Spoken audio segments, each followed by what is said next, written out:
읽겠습니다. 잠언 20장 21절.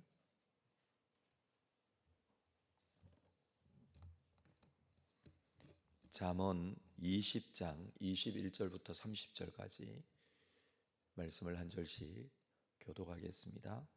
처음에 속히 잡은 산업은 마침내 복이 되지 아니하느니라.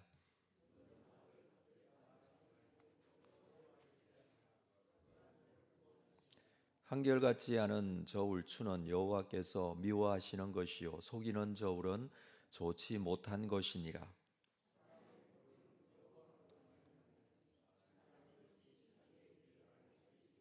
함부로 이 물건은 거룩하다 하여 서원하고 그 후에 살피면 그것이 그 사람에게 덫이 되느니라.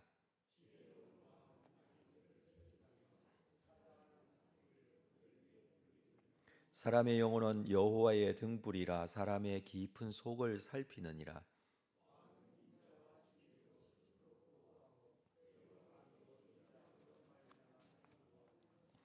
젊은 자의 영화는 그의 힘이요 늙은 자의 아름다움은 백발이니라.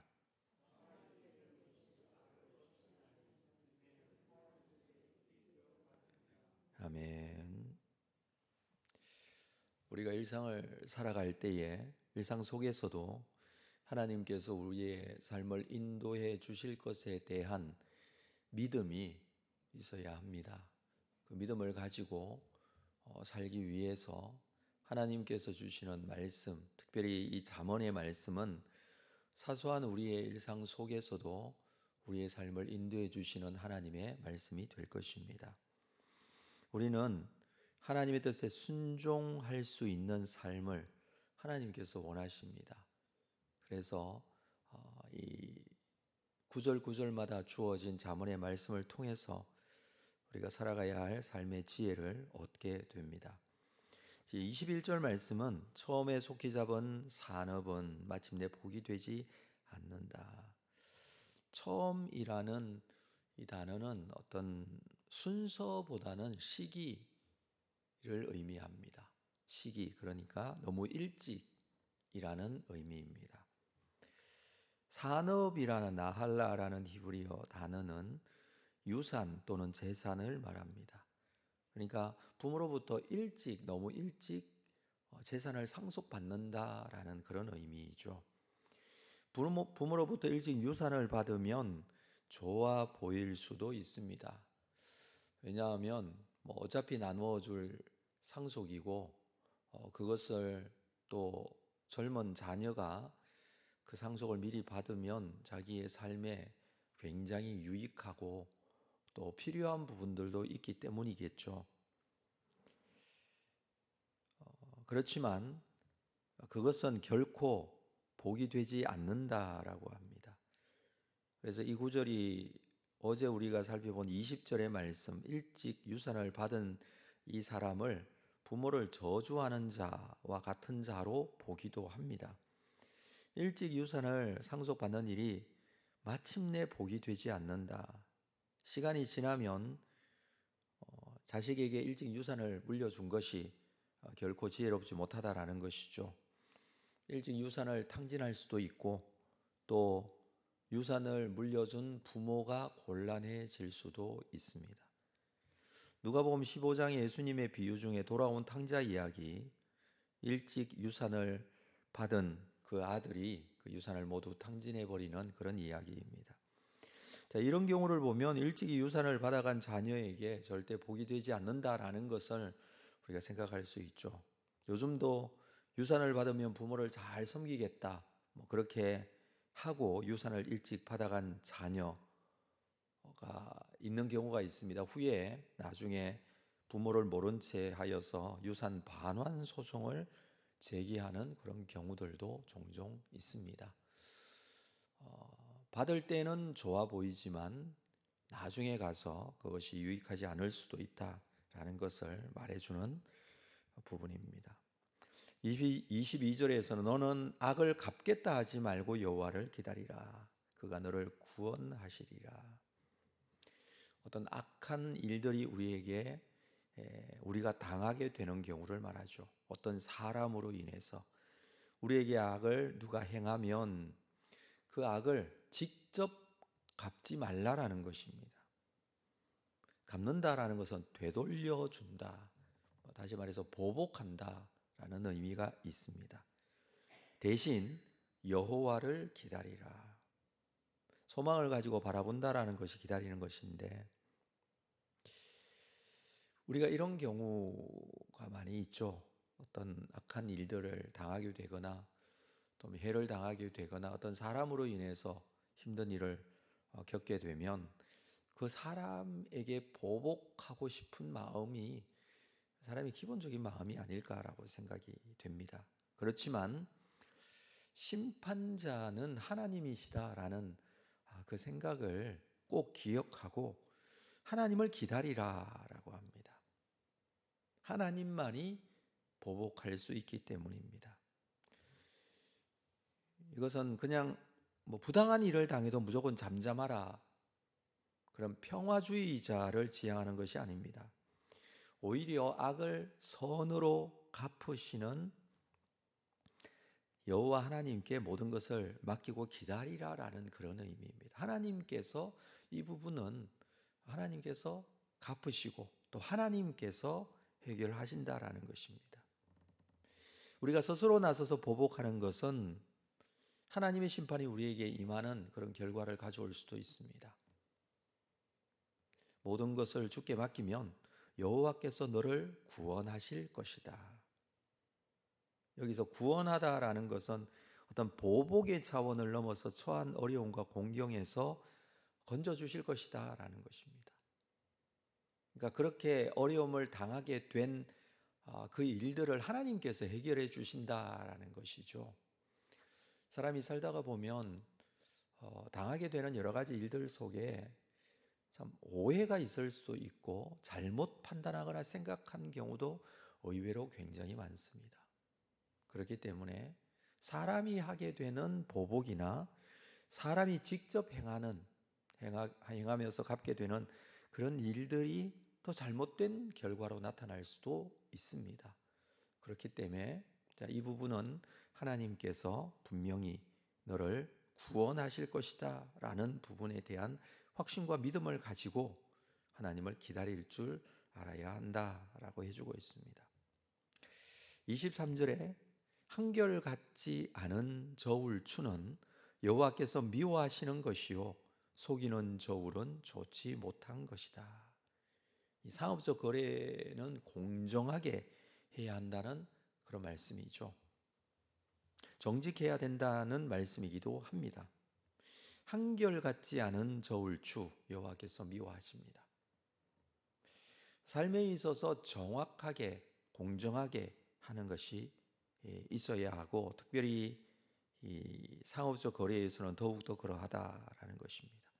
공정한 저울은 서로 믿고 거래할 수 있는 사회의 가장 기본적인 것이죠. 하나님께서 정해 주신 정직이라는 것이 바로 여기에 그 의미가 담겨 있는 것입니다.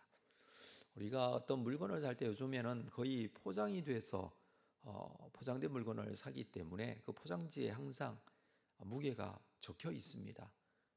근데 그 무게가 공정한 줄 알고 모든 사람들이 다 믿고 구매를 하죠. 그것을 믿을 수 없다라고 한다면 사회적인 기본 질서는 무너질 것입니다. 그 어떤 것도 믿을 수 없는 것이 될 것입니다. 그래서 저울추 자체가 잘못된 것은 아니죠. 물론 저울추가 속이는 경우가 있겠죠. 100g인데 100g 추를 사용해야 되는데 그 100g 추가 100g이 되지 않는 추를 사용한다. 문제가 심각하죠. 근데 대부분의 만든 이 추는 다 정확한데 이 저울추를 속여서는 안 된다라는 것입니다. 하나님께서 정해주신 정직에 대한 기준을 잘 지킬 수 있어야 할 것입니다. 24절에 사람의 걸음은 여호와로 말미암나니 사람이 어찌 자기의 길을 알 수 있으랴. 여호와를 온전히 의지하며 주님의 이 지혜를 구하며 살 것에 대한 당부인데 사람의 걸음은 여호와로 말미암는다. 이 말씀의 정확한 기준을 우리가 가져야 할 것입니다. 우리의 삶에서 일어나는 모든 일 하나님께서 주관하시고 인도해 가시는 것인데, 하나님은 우리의 계획하는 큰 일뿐만 아니라 사소한 일에서도 하나님께서는 함께 하신다라는 것입니다. 우리는 인도자가 아니라 따르는 자입니다. 하나님께서 우리를 인도해 가시죠. 그래서 늘 우리 마음속에 역사하시는 성령의 은혜와 그분의 지혜를 구해야 합니다. 사람이 어찌 자기의 길을 알 수 있으랴라고 했습니다. 하나님이 우리의 삶에서 일어나는 모든 일을 주관하시고 자기의 뜻대로 이루어 가신다면 사람이 어찌 그 일을 알 수 있겠느냐? 하나님께서 알고 인도해 가시는 것이죠.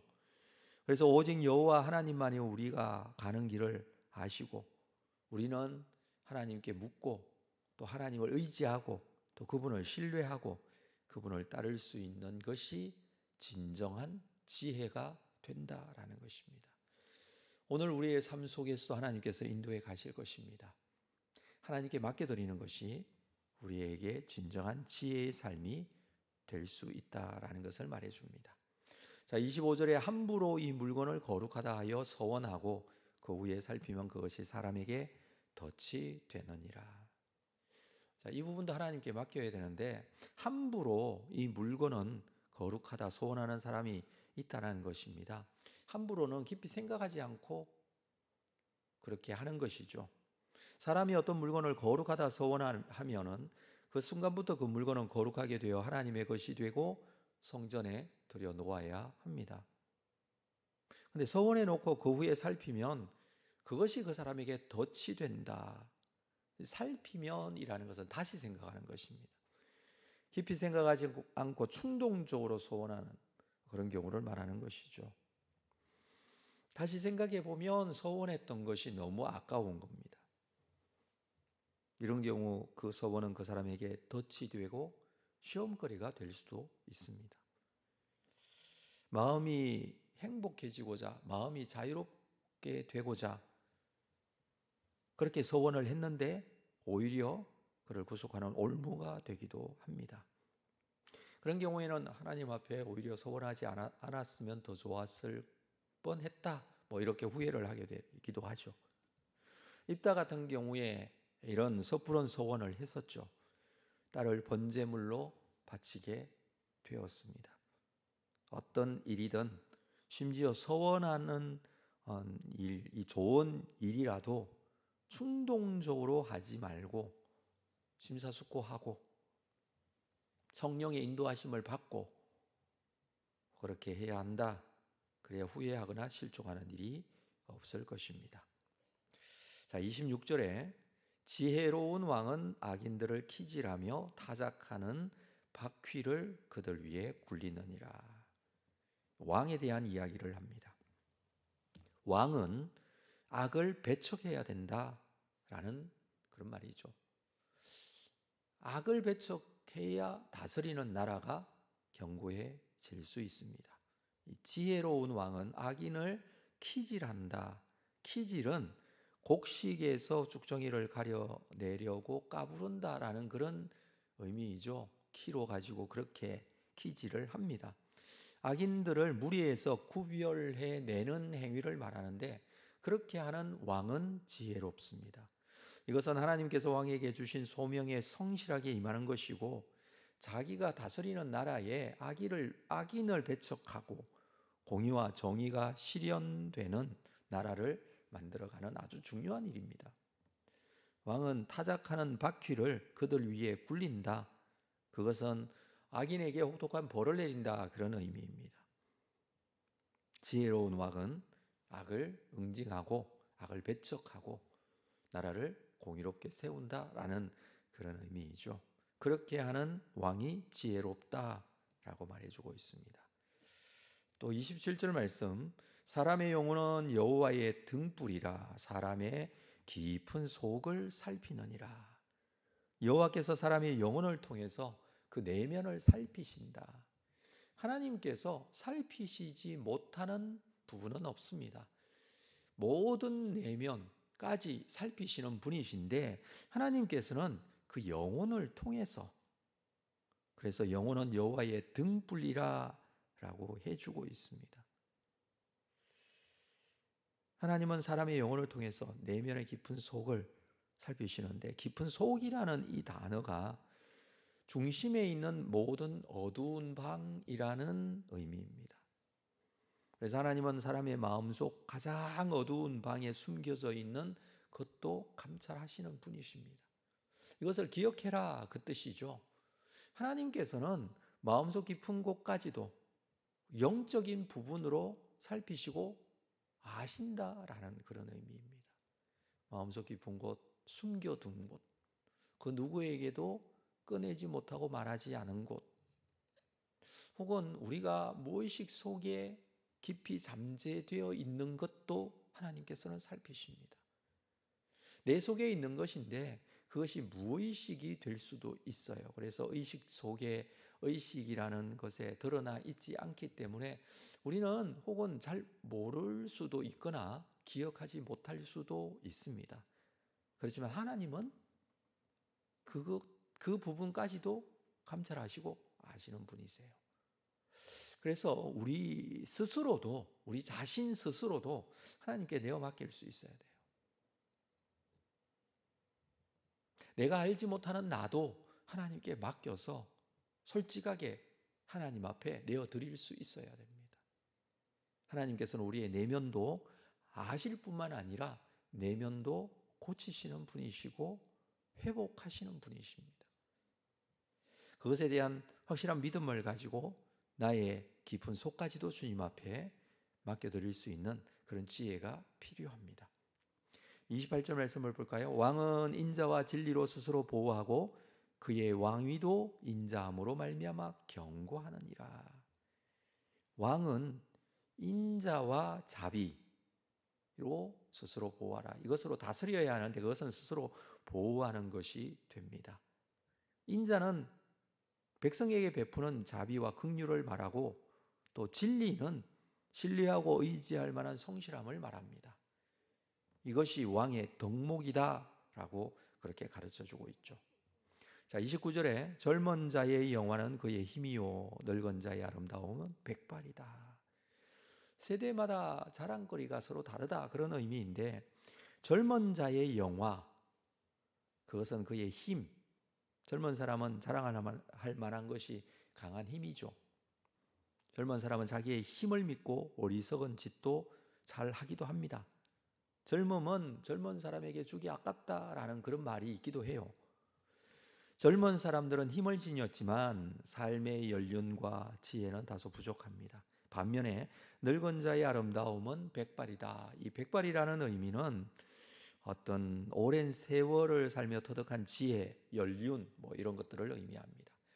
그래서 젊은 사람은 가지고 있는 자랑이 힘이 되지만 나이 든 사람은 힘이 없다고 그렇게 실망할 것이 아니라 그 또한 가지고 있는 자랑거리가 있습니다. 그것이 삶의 연륜이고 또 오랜 세월을 통해서 가지게 되는 그런 경험이 자랑이 될 것입니다. 그래서 각자 자기의 자리에 있을 때에 가지게 되는 자랑거리들은 모두 다르죠.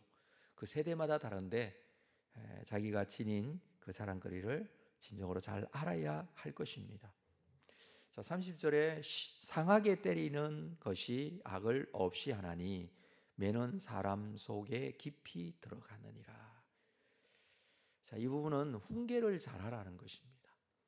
상하게 때린다, 몸에 상처가 나거나 멍이 들 때까지 때린다, 그런 의미가 될 것이지만, 자, 이 부분은 심하게 때려서 폭력을 행하라, 그런 의미가 아니라 자녀를 양육할 때에 포기하지 말고 끝까지 하라, 그런 의미로 이 뜻을 기록하고 있습니다. 자녀를 양육할 때 이 징계는 거룩한 가치관을 심어주는 하나의 방편이 되기도 합니다. 그러나 하다가 멈추면 시작하지 않은 것만도 못하다라는 것입니다. 그래서 자녀를 양육할 때의 징계라는 도구를 사용했다면 끝까지 잘 사용해야 된다, 그런 의미이죠. 이렇게 하면 매는 사람 속에 깊이 들어간다. 그것은 나쁜 습관을 고친다라는 그런 의미입니다. 그래서 폭력적인 어떤 행동을 부추기는 그런 말씀이 아니라 자녀를 양육할 때 징계를 통해서 매를 통해서 양육하되 지속적으로 할 수 있어야 그 자녀가 바르게 나쁜 습관을 고칠 수 있고 또 하나님 앞에 바르게 설 수 있다라는 의미로 이렇게 말해주고 있습니다. 하나님께서 원하시는 것은 지혜를 가지고 사는 것이 필요하다라는 것이죠. 그 기준의 지혜의 기준은 하나님께서 주시는 이 말씀이다라는 것입니다.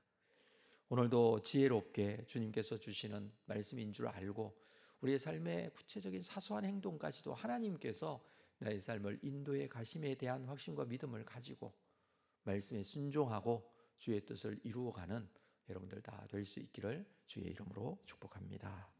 기도하겠습니다. 살아계신 아버지 하나님, 오늘도 우리의 잠언의 말씀 구절 구절마다 우리의 삶의 자리 위치에서 그 말씀에 순종하고자 합니다. 우리가 하나님의 인도하심을 받아야 함을 다시 한번 깨닫습니다.